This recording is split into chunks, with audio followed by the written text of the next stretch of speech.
Assalamualaikum. Waalaikumsalam. Beda. Iya, Mama. Ibu saya Tantri yang tadi iya. WA. Oh betul ya, siap. Mama Ibu Tantri silakan duduk. Iya Ibu Tantri tadi nge-WA tentang membahas itu ya, menanyakan bagaimana sih nanti persiapan program untuk kehamilan ya. Oke baik Ibu. Kalau begitu, Bismillahirrahmanirrahim. Lalu ucapkan dalam hati Allah, ya Allah, hamba berniat memberikan pelayanan kebidanan yang terbaik untuk klien semata-mata karena mencari ridho. Bismillahirrahmanirrahim. Ibu, gimana? Mau langsung aja ya? Iya Bu. Baik Ibu. Posisi duduknya gimana? Sudahkah enak Bu? Ya. Cak dienakin dulu, soalnya biar enak juga nanti ngobrolnya. Udah enak. Baik Ibu, kalau sudah enak, sudah nyaman. Bismillahirrahmanirrahim. Kita mulai doa dulu aja ya Bu ya, biar semua konsultasinya berjalan dengan lancar dan sesuai dengan harapan Ibu ya. Mari kita berdoa dulu ya Bu. Bismillahirrahmanirrahim. Alhamdulillahirobbilalamin. Ana amana bi ni'matil iman wal islam. Wa nusalli wa nusallimu ala khairil anam Sayyidina Muhammadin wa ala alihi wa sahbihi ajma'in aimma. Ya Allah, segala puji bagi Yang Maha Kuasa yang telah Engkau memberikan sebaik-baiknya nikmat berupa itikad dan Islam. Salawat dan doa keselamatanku terlimpahkan selalu kepada Nabi Agung Muhammad Sallallahu Alaihi Wasallam beserta keluarga dan para sahabat Nabi semua. Amin ya rabbal alamin. Baik Ibu, gimana tadi apa saja barangkali tadi mah di WA ada yang belum tersampaikan, boleh diceritakan ulang Bu? Iya Bu, saya kan baru menikah ya Bu ya, kurang lebih 3 mingguan. Nah, suami saya kebetulan pengen langsung punya anak. Kira-kira apa yang harus saya persiapkan gitu Bu, biar misalnya nanti saya kalau pas saya hamil saya sehat, bayi saya juga sehat gitu. Karena kan kebetulan anak saya pertama nih, jadi nggak tahu. Oh iya benar sekali ya, jadi masih banyak bingungnya ya Bu ya. Iya. Ya udah nggak apa-apa. Baik Ibu, kalau begitu ini Ibu, jadi biar enak ya kita tanya jawabnya, saya kasih refresh. Ini ada di sini ada beberapa persiapan perencanaan kehamilan, boleh nanti dibaca. Sama nanti ada doa-doa yang harus jalankan untuk setiap harinya ya, diamalkan. Insya Allah mudah-mudahan bisa membantu ikhtiarnya Ibu Tantri ya. Gitu ya. Oke. Gimana Bu Tantri, apa sudah siap? Siap Bu. Iya Ibu. Deg-degan Deg-degan ya. Padahal kita cuma konsultasi aja ya, tapi Iya. deg-degan. Iya baik Bu Tantri, di leaflet ini sudah dijelaskan ya persiapan perencanaan kehamilan. Ada beberapa yang harus kita pikirkan dan harus kita jalani ikhtiar ya. Ini yang pertama, Ibu Tantri konsultasi dengan dokter kandungan ya. Jadi nanti walaupun sekarang udah konsultasi lagi sama saya tentang kehamilan persiapan kehamilan ini, alangkah lebih baiknya ya Ibu konsultasi juga ke dokter kandungan. Kenapa? Karena dokter kandungan itu bisa nanti di USG, jadi dilihat bagaimana keadaan kondisi rahimnya gitu. Apakah memungkinkan untuk hamil, apalagi baru-baru sekarang ya, pernah pakai kontrasepsi nggak sebelumnya? Kan dari nikah langsung ya, ya baik, apalagi ya pengennya cepet disegerakannya insya Allah kalau Allah mengizinkan. Terus nanti di dokter juga bisa ada, kan biasanya di klinik dokter itu sudah ada sama laboratorium ya, barangkali ini mah biasanya suka dicek darah juga, jadi dilihat laboratorium di darahnya Ibu Tantri ini apakah sudah bisa untuk persiapan kehamilan atau belum. Tapi sih ya Bu ya, biasanya mah untuk kayak tes darah atau tes ini ada kan ya, tes penyakit keturunan atau tes penyakit menular seksual atau sampai pemeriksaan nilai kualitas sperma, biasanya sih itu yang setahu saya ya Bu, itu untuk pejuang garis 2 alias misalkan yang udah lama mungkin ya Bu ya nikahnya yang hamil atau sudah lama menikah belum aja dikasih keturunan, biasanya sih melewati tahap tersebut. Insya Allah lah kalau misalkan biasanya ibu tantri mensnya teratur normal, nggak ada keluhan sih, ya. Cuma mules-mules gitu aja sih. Mules, tapi sampai yang minum obat enggak gitu sih ya? Juga mules paling hari kedua itu biasa lagi. Iya. Nggak nyaman sedikit-sedikit lah gitu. Berarti masih teratasi dan nggak ada yang hal yang aneh ya waktu menstruasi ya. Insya Allah kalau memang menstruasinya lancar, tidak ada keluhan, mudah-mudahan sih bisa disegerakan ya Bu ya. Tapi ya itu dia, mending konsultasi dulu aja ke dokter kandungan biar lebih detail, lebih jelas ya. Seperti itu. Yang kedua ada konsumsi makanan yang bergizi seimbang ya. Jadi selain tadi kita konsultasikan ke dokter kandungan, konsumsi makanan yang bergizi seimbang itu ternyata penting juga ya Bu Tantri ya. Apa aja sih? Di sini sudah dijelaskan ya.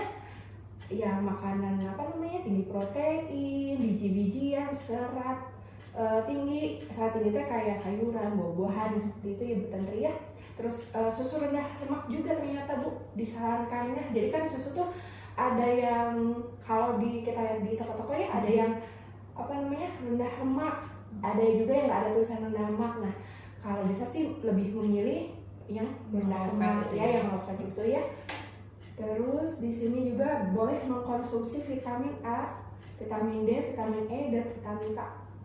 Tapi dalam dosis yang tepat ya. Jadi kalau bisa dikonsultasikan dulu sebelum mengkonsumsi vitamin tersebut ya. Jadi jangan sampai dosisnya itu semaunya sendiri gitu ya Bu Tantri ya. Iya. Sama dikurangi nih makanan tinggi kalori sama pemanis buatannya. Kayak misalkan Bu Tantri suka kayak cake kayak gitu ya. Terus apa lagi ya yang kalorinya tinggi teh, donat, makanan cepat saji ya, burger kayak gitu. Makanan instan juga kayak mie instan dan sejenisnya gitu ya. Suka ngambil juga itu Tantri. Iya, sekarang mah harus lebih diperhatikan. Boleh ngemil cemilannya, tapi harus yang bergizi ya. Cemilannya nanti diganti aja ke makanan sehat kayak makan buah-buahan, salad dan lain sebagainya ya. Jadi kenapa sih kita harus mengurangi yang tinggi kalori, biar yang satu berat badan nggak boleh naik pesat. Soalnya kalau berat badannya naik pesat, itu resikonya salah satunya ada tensinya tinggi ya, atau kalau kata kita sebutnya hipertensi. Bisa juga amit-amit nih, bisa jadi diabetes mellitus atau kencing manis yang kayak gitu-gitu yang bikin merangsang, yaitu tensi tinggi dan kencing manis salah satunya ya. Dengan berat badan yang terlalu naik. Soalnya ya yang saya perhatikan yang udah menikah itu biasanya berat badannya teh cenderung naik ya daripada turun gitu. Saya ada teman makanmu. Lagi ada teman makan, iya bener kan, yang tadinya nggak ada teman makan sekarang jadi ada teman makan, jadi seperti itu ya Bu ya. Terus yang ketiga, nah ini yang tadi saya barusan bilang ya, jaga berat badan ideal ya Bu ya, sudah saya jelaskan ya Bu ya. Lalu yang keempat, konsumsi asam folat. Nah asam folat tuh biasanya yang gampang kita cari memang yang biasanya mau yang simpel-simpel aja ya. Kalau simpel-simpel aja berarti ada tuh tablet kayak gitu Bu, asam folat. Bisa boleh Ibu nanti di kami juga boleh ada ya. Atau misalkan di kita lagi kosong, Ibu boleh ke apotek beli asam folat, tapi dosisnya yang 400 mikrogram. Soalnya di sediaan obatnya ya itu ada yang 200 mikrogram dan 400 mikrogram. Kalau misalkan ternyata ada sediaan obatnya ya, yang kadar di obatnya nanti dilihat ya Bu ya. Kalau yang 200 mikrogram itu berarti 2 tablet sekali minum. Cukup sehari sekali aja.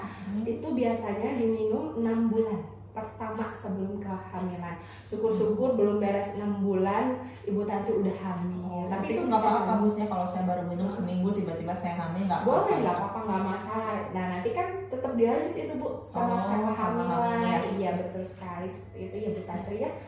Lalu yang selanjutnya ada melakukan vaksinasi. Nah vaksinasi Ibu Tantri sudah ada apa saja, sudah dapat apa saja vaksinasinya selama ini? yang gimana ya Bu, pokoknya saya mah taunya yang sebelum nikah kemarin disuntik apa tetanus gitu ya. Oh iya, tetanus toksoid ya. Paling vaksin apa waktu saya kuliah hepatitis. Oh iya betul, ada hepatitis. Setelah itu sama vaksin COVID sih yang saya tahu, yang lainnya nggak tahu. Oh iya, vaksin COVID udah berapa kali? 3 kali. 3 kali ya, berarti udah bagus ya Bu, itu sudah sesuai, sudah memenuhi. Nah untuk vaksin tetanus toksoid ya yang waktu pranikah, Ibu Tantrita tadi nikah teh kapan? 3 minggu, berarti mungkin vaksinnya sebelum nikah kan 1 bulan yang lalu lah kurang lebih divaksinnya. 1 bulan yang lalu. Tanggalnya inget nggak tanggal berapa? Nggak inget, tapi ada bukunya sih di rumah. Ya udah, nanti dilihat. Soalnya tuh kalau untuk vaksin tetanus toksoid ya lebih baiknya dianjurkannya setelah 1 bulan setelah pemberian vaksin pertama. Iya, lalu vaksin keduanya itu 1 bulan setelah itu ya. Nanti dilihat tanggal berapanya, mudah-mudahan sih belum kelewat. Tapi kalau belum kelewat cuma beberapa hari sih nggak apa-apa, mending langsung suntik lagi aja ya. Untuk itu berapa kali biasanya Bu? Apanya? Suntik vaksin tetanus itu? Biasanya itu teh 3 kali juga cukup sih ya, kemarin 1 bulan ya. Nanti misalnya minggu depan nih misalnya saya. Terus selanjutnya? Nah selanjutnya nanti kalau nggak salah 6 bulan ya, 6 bulan 6 bulan setelah pemberian yang kedua ya, seperti itu ya Bu Tantri ya. 6 bulan selanjutnya boleh divaksin tetanus toksoid lagi ya untuk perlindungan yang ketiga. Begitu, mudah-mudahan sih nanti udah hamil ya, jadi perlindungannya sekalian ya. Iya gitu. Terus untuk selanjutnya itu ada oh ini, hentikan kebiasaan merokok dan minuman beralkohol kayak gitu. Kalau misalkan memang ada kebiasaannya seperti ini, kalau bisa sih ditinggalkan banget ya kalau Ibu Tantri sendiri. Tapi kalau misalkan nggak adanya, alhamdulillah, atau ada keluarga lainnya yang merokok, Ibu dia bisa merokok. Oh, suaminya merokok. Baik ya, nanti jelaskan juga ke suami ya tentang hal ini, karena memang kan apalagi suaminya juga menginginkan langsung cepat hamil. Kalau bisa dikurangi ya, karena kalau dihentikan sama sekali tidak merokok teh ya susah ya, apalagi yang sudah terbiasa ya sangat susah. Nggak apa-apa sih, pelan-pelan aja kita kasih tahu A atau ya atau apa, kan kita teh mau hamil, mau program hamil ya. Jadi alangkah baiknya kurangilah rokoknya ya, karena bukan hanya untuk kesehatan Ibu Tantrinya juga, jadi untuk kesehatan suaminya Ibu Tantri juga harus diperhatikan. Karena kalau terlalu banyak merokok itu jadi kualitas spermanya nggak bagus. Itu salah satu yang bisa mempengaruhi untuk kehamilannya, seperti itu gitu ya. Kalau alkohol mah enggak ya Bu ya. Alhamdulillah ya. Jadi gitu, soalnya kalau misalkan masih merokok itu tuh nanti ada amit-amit bisa kecacatan pada bayinya, tidak sempurna perkembangannya. Terus Ibu pernah dengar nggak ada yang hamil tapi kosong katanya kantongnya? Oh iya. Ya itu bisa terjadi karena itu salah satunya penyebabnya dari rokok, seperti itu ya Ibu. Terus yang selanjutnya jaga kesehatan gigi ya Bu ya. Ada yang bolong nggak Bu? Ada. Oh ya Allah, itu suka bikin sakit gigi nggak yang bolong? Suka sih, tapi kadang-kadang. Oh kadang-kadang. Tapi kalau udah yang saya ada nasi yang masuk udah sakit itu. Oh iya betul sekali. Ya itu kan jadi ketidaknyamanan ya Bu ya, apalagi nanti kan pas kondisinya lagi hamil itu sangat-sangat tidak nyaman, karena kalsium kita juga diambil sama dedeknya, harus berbagi sama dedeknya, apalagi ditambah giginya ada yang bolong. Itu tuh sangat-sangat tidak nyaman pada saat nanti kalau misalkan sampai kerasa lagi nyerinya. Jadi kalau bisa sebelum Ibu hamil nih, dari sekarang melakukan perawatan gigi ke dokter gigi. Misalkan bisa buat pembersihan atau ditambal dari sekarang kalau memang masih bisa ditambal. Kalau misalkan harus dicabut ya udah dari sekarang, biar nanti pada saat masa kehamilan itu enak gitu, jongjon kata orang namanya Bunya. Iya Bu. Gitu. Nah selanjutnya ada berolahraga rutin. Nah ini gimana Bu Tantri, sudah dibiasakan belum? Mageran bilang saya mah. Ya Allah, ya udah nggak apa-apa. Nah sekarang mah jadi harus dirubah, yang tadinya mageran sekarang mah harus bisa dan mau untuk berolahraga minimal 30 menit per hari ya. Bisa yoga atau berjalan kaki, bersepeda atau berenang. Yang paling gampang sih jalan kaki ya, bukan ya, hemat ya, lebih murah, nggak usah mikirin yang aneh-aneh. Paling tinggal niatnya aja. Kalau jalan kaki pakai sendal pun jadi kan ya, kalau jalan kaki makan magernya itu Bu, itu yang harus diperjuangkan teh, itunya magernya yang harus kita ubah. Betul sekali ya. Jadi kayak gitu. Yoga juga kan sekarang ada gadget ya, ada handphone, udah canggih kan handphone zaman sekarang. Jadi kita nggak usah ikut kursus yoga keluar, kita bisa lihat aja dari YouTube, yoga aja di kamar. Kalau misalkan malu di ruang tengah gitu ya, udah aja di kamar juga masih bisa seperti itu. Terus udah ya Bu ya. Gimana sampai sini, masih ada yang bingung-bingung nggak itu? Enggak sih, ngerti saya. Nggak ada ya, baik Bu tadi kalau gitu. Nah selain yang tadi kita harus usahakan, kita ikhtiarkan ya Bu, di sini ada doa-doa ya untuk menyempurnakan ikhtiar kita ya Bu ya. Nah, doa-doa yang bisa kita baca setiap harinya. Di sini ada ayat Quran surat Al-Anbiya ayat 89 ya Bu ya. Kita baca sama-sama ya Bu ya.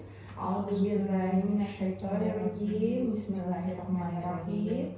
Wa Zakaria idza nada rabbahu rabbi la tazarni fardaw wa anta khairan warithin.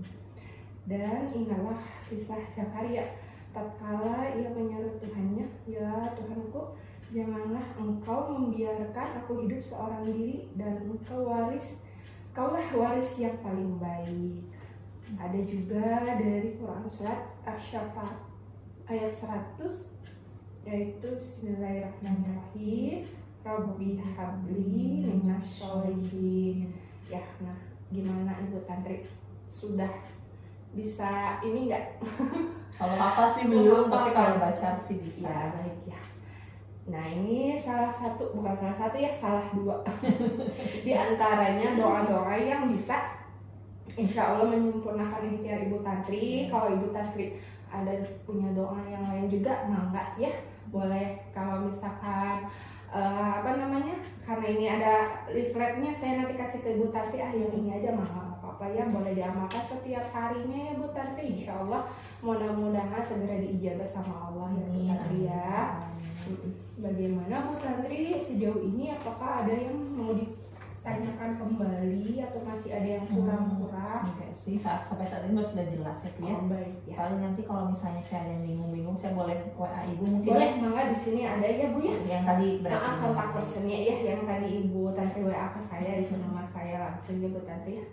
Baik Bu Tantri, kalau memang tidak ada yang ditanyakan lagi, boleh nggak saya ngetes Bu Tantri ini? So, kira-kira bisa nggak bisa mengulangi nggak yang tadi udah saya sampaikan ke Bu Tantri? Sebentar ya Bu ya. Pertama ke dokter kandungan dulu ya, minimal periksa USG ya Bu ya.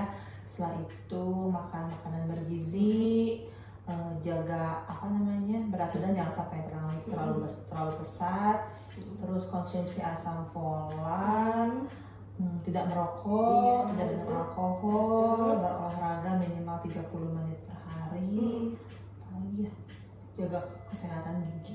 Iya, betul sekali ya. Berarti sudah terekam di garis besarnya Bu Tantri ya. Baik ya, nggak apa-apa. Nanti kalau misalkan ada yang lupa-lupa, mangga dibaca lagi leafletnya ya. Kalau misalkan ada yang lupa juga boleh di WA lagi ke saya ya. Terus kalau doanya dibaca aja. A'udzubillahi minasyaitonirrajim. Bismillahirrahmanirrahim. Wa Zakaria iznada rabbahu rabbi la tazarni fardaw wa anta khairul warisin. Bismillahirrahmanirrahim. Rabbi habli minas sholihin. Insyaallah ya. Oke ya Ibu Tantri ya, alhamdulillah sudah apa yang sudah saya sampaikan ke Bu Tantri, ternyata Bu Tantri sudah bisa sudah merak kalau kata orang Sunda mah ya, bakating pengen Bu. bakating pengen, Masya Allah ya, mudah-mudahan sing lancar sing enggal dipasih murang kali terus ya Allah. Terus nuhun Ibu. Siap. Gitu aja palingnya Bu ya, saya pamit soalnya kan udah dijemput juga sama suami saya. Siap ya Bu. Kalau begitu saya tutup dengan doa ya Bu ya. Bismillahirrahmanirrahim. Subhanallah bihamdika asyhadu an la ilaha illallah wa anta astaghfiruka wa atubu ilaik. Amin ya Allah. Amin. Baik Ibu Tantri. Terima kasih ya Bu atas konsultasinya. Sama-sama Ibu Tantri. Kenapa saya ulangi Ibu aja ya. Baik, terima kasih juga sudah mempercayakan konsultasinya kepada saya Bu. Ya Bu, sama-sama. Baik Ibu. Pulang dulu ya. Terima kasih ya Bu. Iya, sama-sama Bu Tantri. Assalamualaikum warahmatullahi wabarakatuh. Salam, ditunggu kabar baiknya ya Bu Ya Tantri. Bu.